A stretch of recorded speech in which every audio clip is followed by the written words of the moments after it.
कश्मीर में फिर से आतंक। 15 महीने बाद कश्मीर में आतंकी हमला। पहलगाम हमले के बाद कश्मीर में हालात नाजुक हो चले थे, मगर आज के हमले में एक बार फिर से दहशत वापस लौट आई है। एसओजी जवान आशिक हुसैन कुरैशी को पॉइंट ब्लैंक से बनाया गया निशाना।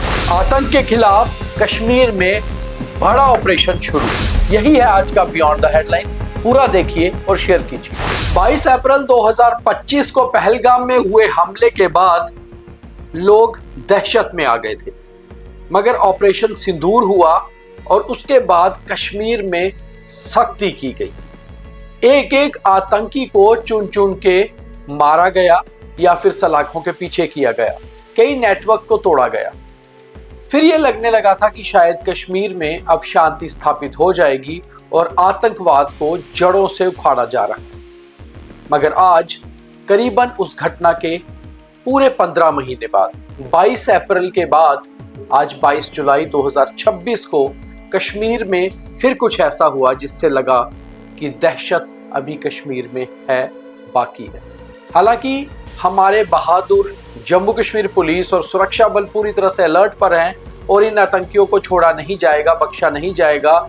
और करीबन दिन के 12:30 बजे जब पॉइंट ब्लैंक से एसओजी के जवान हेड कांस्टेबल आशिक हुसैन बुखारी को बहुत नजदीक से गोली मारी गई और उसके बाद जो जानकारी है टीआरएफ द रेजिस्टेंट फोर्स जो लश्कर ए तोयबा का ऑफशूट है उसने जिम्मेवारी भी ली इस घटना की।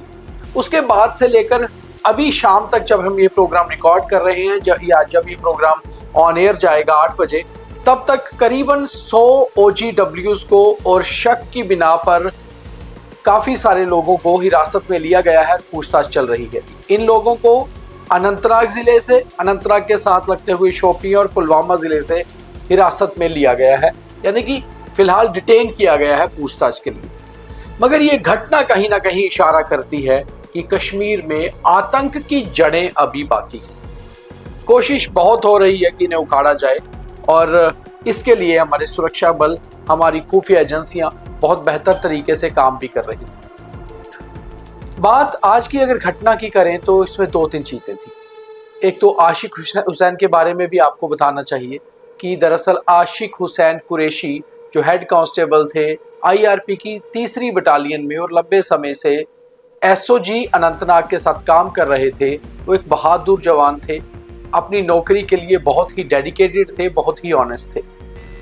वो कश्मीर के ही बडगाम जिले के बीरवा इलाके के रहने वाले थे और अनफॉर्चुनेटली, बदकिस्मती से, उनके पिता भी अपनी लाइन ऑफ ड्यूटी में ही शहीद हुए थे।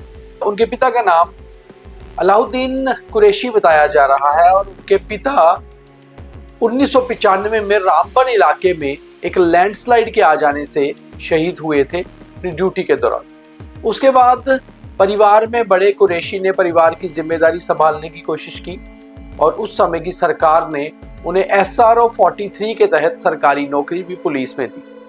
तब से लेकर अब तक वो अपने परिवार का निर्वाह इसी नौकरी से कर रहे थे। वो अपने पीछे अपनी पत्नी, 2 बेटे और 1 बेटी यानी कि 3 बच्चों को छोड़ गए। आशिक हुसैन एसओजी में जब से थे तब से उन्होंने कई सारे एंटी टेररिस्ट ऑपरेशंस में काम किया।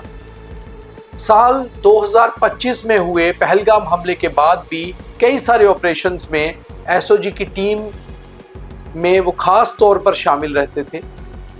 उनकी ये मौत, उनकी ये शहादत टारगेटेड थी क्योंकि बहुत पास से गोली मारी गई या फिर दहशत फैलाना चाहते थे आतंकी। इस बात की जांच की जाएगी। अनंतनाग पुलिस ने तुरंत ही जांच के आदेश दे दिए हैं और उस इलाके की घेराबंदी करके उस इलाके का कॉर्डन एंड सर्च ऑपरेशन भी वहां पर चलाया जा रहा है।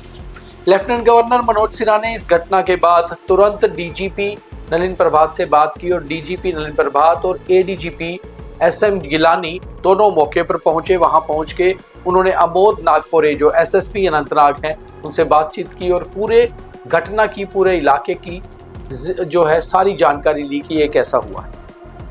अब इसमें 2-3 चीजें और हैं, वो जांच में सामने आएंगी कि क्या आतंकी कहीं ना कहीं पुलिस को ही निशाना बनाना चाहते थे, दहशत फैलाना चाहते थे, या फिर अमरनाथ यात्रा जो खराब मौसम के कारण पिछले 3 दिनों से बंद पड़ी हुई है उसको टारगेट करना चाहते थे, क्योंकि श्री अमरनाथ यात्रा भी इसी रूट से पहलगाम की ओर जाती है, जहां पर ये लाल चौक अनंतनाग में घटना हुई है, कोकरनाग टर्न के ऊपर।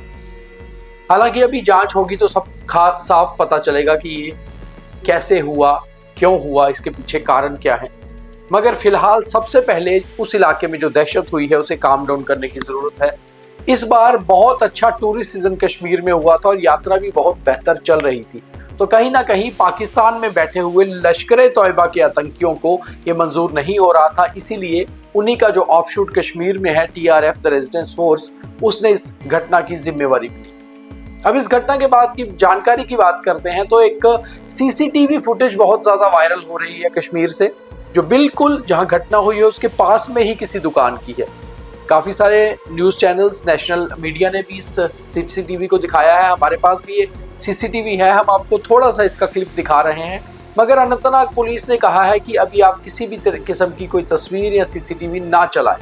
हालांकि हम भी इस CCTV की पुष्टि नहीं करते। ये CCTV जो है बहुत सारे व्हाट्सएप ग्रुप में, बहुत सारे सोशल मीडिया में वायरल है और बहुत सारे नेशनल मीडिया भी इसको चला रही है, मगर ये पुलिस द्वारा या प्रशासन द्वारा शेयर नहीं किया गया है और हम इसकी पुष्टि भी नहीं कर रहे कि इसी घटना का है। मगर सोर्सेज का कहना है कि वो इसी अनंतनाग की घटना का CCTV फुटेज है। अब देखना ये होगा कि जो लगातार बात चल रही थी कि क्या कश्मीर में हालात वापस दुरुस्त हो गए हैं, शांति की ओर जा रहे हैं, उसके बीच में जब ऐसी घटना होती है और खास तौर पे पिछले 15 महीने से कोई भी आतंकी घटना कश्मीर में नहीं हुई थी। पिक एंड चूज करके हिट करना जो आतंकियों की पुरानी चाल रही थी, जिसको सिलेक्टेड किलिंग कहा जाता था, उसमें या तो एक खास समुदाय के लोगों को निशाना बनाया जाता था या फिर सिक्योरिटी फोर्सेस के लोगों को निशाना बनाया जाता था। मगर 2025 पहलगाम के बाद ऐसा कुछ नहीं हुआ था। तो 15 महीने से कश्मीर में हालात शांति की ओर आगे बढ़ रहे थे, मगर अचानक से जिस तरह से अनंतनाग में हुआ है उसके बाद एक बात तो साफ होती है कि कश्मीर में अभी आतंक की जड़ें बाकी हैं और बहुत सारा काम अभी सुरक्षा बलों को, खुफिया एजेंसियों को करना होगा। तो फिलहाल आपको क्या लगता है कि कश्मीर से क्या टेररिज्म वाइप आउट हो पाया है या अभी बहुत सा काम और करना होगा कश्मीर में शांति स्थापित करने के लिए? और क्या कश्मीर में लोकल सपोर्ट इन आतंकियों को है, ये भी देखना बहुत जरूरी होगा, क्योंकि आतंकी जैसे ही उन्होंने हिट किया हेड कांस्टेबल आशिक कुरैशी को, उसके बाद अचानक से गायब हो गए। खैर, उन्हें ढूंढ निकाला जाएगा, उन्हें मार गिराया जाएगा, मगर तुरंत भागना और कहीं छुप जाना ये इशारा करता है कि अभी भी कश्मीर में आतंकियों के लिए लोकल सपोर्ट बाकी। बहुत धन्यवाद। जय हिंद।